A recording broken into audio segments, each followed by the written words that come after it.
Hello दोस्तों, आप सबों को हमारे जाहिर एजुकेशन हब में स्वागत है। आज मैं आप लोगों को देख रहे हैं, हमारा हेडिंग है ऊर्जा। आज मैं क्लास 9th का एक टॉपिक है जिसका नाम है ऊर्जा, जिसे इंग्लिश में कहते हैं एनर्जी, ENERGY, एनर्जी। ये टॉपिक है जिसके बारे में हम लोग क्या क्या पढ़ेंगे। ऊर्जा पढ़ेंगे, ऊर्जा का एसआई मात्रक पढ़ेंगे, ऊर्जा का रूप पढ़ेंगे, ऊर्जा कितने रूप होते हैं उसका सूत्र पढ़ेंगे, और साथ ही साथ लास्ट में पढ़ेंगे हम दोस्तों ऊर्जा के संरक्षण के नियम। इतने चीज अभी आप लोगों को पढ़ना है, तेजी के साथ आप लोग समझने का प्रयास करें। सबसे पहले बच्चे, ऊर्जा किसको कहते हैं? ऊर्जा को इंग्लिश में कहते हैं बच्चे एनर्जी। ऊर्जा को इंग्लिश में क्या कहते हैं, जरा बोल दीजिए आप लोग। एनर्जी बोलते बच्चों। तो एनर्जी मुझे सबसे पहले आता कहां से बाबू? एनर्जी मुझे आता है फूड से, भोजन से आता है। एनर्जी मुझे कहां से आता है? जब कोई हम भोजन खाते हैं, हमारे शरीर में जाते हैं, वो हमें एनर्जी के रूप में प्रदान करता है कि नहीं करता है? तो सबसे पहले ऊर्जा किसे कहते बाबू? तो ऊर्जा जब हमारे शरीर में आ जाता है, हम कोई काम करते हैं, काम करने के अंदर मेरे अंदर क्षमता आ जाता है। जब तक आपको बाबू मैं खाना लगातार आपको नहीं मिलेगा, बोलेंगे 4 दिन काम करते रह जाओ, आप नहीं कर पाइएगा, क्योंकि आपके अंदर ऊर्जा नहीं है। आपके अंदर ऊर्जा नहीं है। इससे आप क्या समझें कि किसी भी काम को करने के लिए क्या चाहिए? किसी भी काम को करने के लिए क्या चाहिए? ऊर्जा। तो ऊर्जा का परिभाषा देखो ना, आपके सामने मिल गया। आइए और एकदम तेजी के साथ समझिए, ऊर्जा किसे कहते हैं। मेरे क्वेश्चन है, ऊर्जा किसे कहते हैं? कार्य करने की क्षमता को ऊर्जा कहते हैं। कार्य करने की क्षमता को या फिर कार्य करने की दर को ऊर्जा कहते हैं। बात समझ में आ गया बाबू? कार्य करने की क्षमता को क्या कहते हैं? ऊर्जा कहते हैं। उसे इंग्लिश में एनर्जी कहते हैं। अब ऊर्जा बाबू समझ लीजिए, ये पॉइंट आपका क्लियर। अब ऊर्जा का एसआई मात्रक, तो ऊर्जा का एसआई मात्रक होता है बच्चे जूल। ऊर्जा का एसआई मात्रक क्या होता है? जूल। और जिसे जे से डिनोट करते हैं। ऊर्जा का एसआई मात्रक क्या होते हैं? जूल होता है। जिसे क्या चीज से डिनोट करते हैं? जे से। आइए समझते हैं आगे बच्चे ऊर्जा के रूप। ऊर्जा के कितने रूप होते हैं? तो ऊर्जा का मुख्य रूप से 2 रूप होते हैं, एक गतिज ऊर्जा और एक स्थितिज ऊर्जा। अब बच्चे यहां पे आप देखिएगा, लिखा हुआ है E के बराबर ½ mv²। लिखा हुआ है क्या? E के मतलब क्या होता है? तो वो गतिज ऊर्जा को बोलते हैं काइनेटिक एनर्जी। गतिज ऊर्जा को क्या बोलते हैं बच्चों? Kinetic energy. गतिज ऊर्जा को क्या बोलते हैं? Kinetic energy. और काइनेटिक एनर्जी का सूत्र होता है बच्चे, उसका फॉर्मूला होता है 1/2 mv²। उसके बाद दूसरा होता है बच्चे स्थितिज ऊर्जा, और यहां पे मैं लिखा हूं EP। P के मतलब पोटेंशियल, P के मतलब पोटेंशियल, E के मतलब एनर्जी। यानी गतिज ऊर्जा को इंग्लिश में क्या कहेंगे बच्चों? Potential energy. क्या बोलेंगे बच्चों? बोलिए ना आप लोग, पोटेंशियल एनर्जी।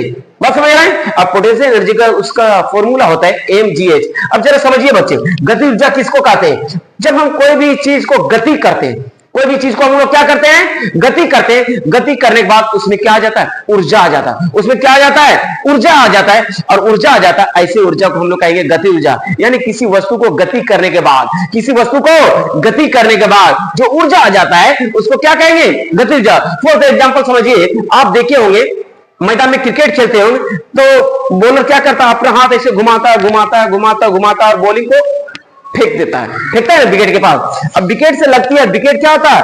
तेजी के साथ गिर के कुछ और दूर पहुंच जाता है। अगर उसमें ज्यादा रफ्तार रहता, ज्यादा गति रहता, तो विकेट क्या होता? गिर के कहीं और पहुंच जाता। पहुंचता है क्या? पहुंचता है ना पहुंचता? आप देखते होंगे गति किया, अब क्या बैट्समैन क्या करता? मारता है, बैटिंग करता है तो गति देता है, उसको बॉल एकदम जोर से खच के मारता है तो बहुत दूर पहुंच जाता है। पहुंचता है ना पहुंचता? तो ये किसका उदाहरण है? गतिज ऊर्जा का। किसका उदाहरण है? किसका उदाहरण है? गतिज ऊर्जा का उदाहरण। क्या मेरी बातों को समझ गए? कि जब किसी वस्तु को हम गति करवा देते हैं, जब किसी वस्तु को गति करवा देते हैं, तो गति करवाने के बाद कोई भी चीज, दुनिया के कोई भी चीज हो जिसको हम लोग गति कर देते हैं, और गति करने के बाद जो ऊर्जा उत्पन्न होता है, ऐसे ऊर्जा को हम लोग क्या कहेंगे? गतिज ऊर्जा। गति ऊर्जा का सूत्र क्या होता है बाबू? E के बराबर ½ mv²। आप समझने का प्रयास करेंगे। स्थिति ऊर्जा। स्थिति ऊर्जा क्या कहते हैं?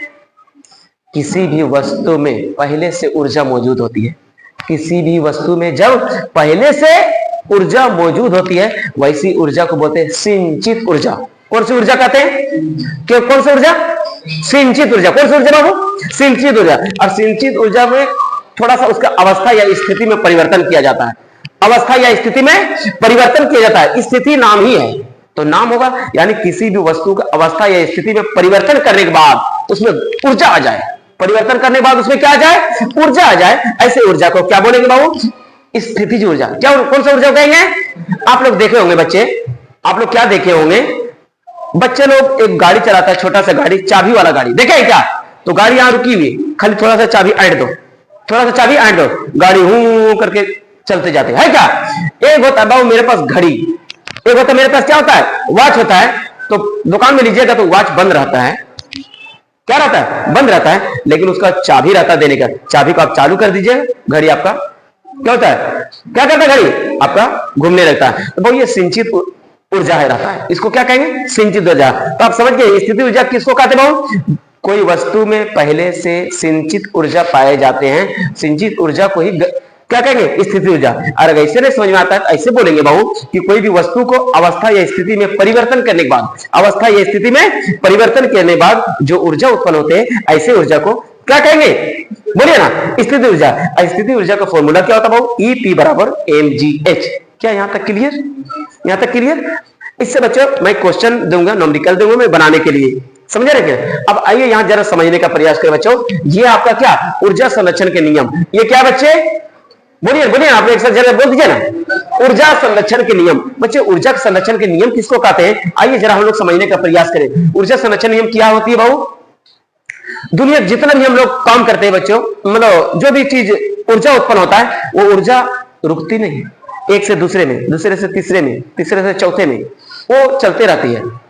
समझ में आ रहा है क्या, यही ऊर्जा के संरक्षण के नियम। जैसे फॉर द एग्जाम्पल बच्चे, मैं क्या करता हूं, पेड़ पौधे से मैं भोजन लेता हूं ना, फिर ये भोजन कहीं और जाकर ट्रांसफर हो जाता है, फिर वो दूसरे चीज में बदल जाता है, खाद में बदल जाता है, फिर वहां से वो ऊर्जा मिलता है। तो कहने मतलब ऊर्जा संरक्षण नियम यही कहता है, ऊर्जा संरक्षण के नियम के अनुसार ऊर्जा को ना तो उत्पन्न किया जा सकता है और ना ही विनाश। ऊर्जा को ना तो उत्पन्न किया जा सकता है और ना ही विनाश, इसे ऊर्जा के संरक्षण के नियम कहते हैं। मैं उम्मीद करता हूं मेरी बातों को आप समझ में आ गए। फिर से एक जरा समझने का प्रयास, ऊर्जा संरक्षण का नियम क्या, कोई पूछ देगा बाबू तो क्या कहेंगे, ऊर्जा को ना तो, बोलिए बोलिए, ऊर्जा को ना तो उत्पन्न किया जा सकता है और ना ही विनाश, इसी को क्या कहते हैं, ऊर्जा संरक्षण के नियम कहते हैं। बच्चों मेरा अगर पढ़ाई अगर आप लोगों को समझ में आए, और हमारे जो भी दोस्तों जो हमारे वीडियो को देख रहे हैं, ये हमारे क्लास 9th का ऊर्जा टॉपिक है। अगर हमारे वीडियो को अगर पसंद आए जाए तो वीडियो को लाइक करें, सब्सक्राइब करें और अपने दोस्तों तक शेयर करें। ओके, जय हिंद।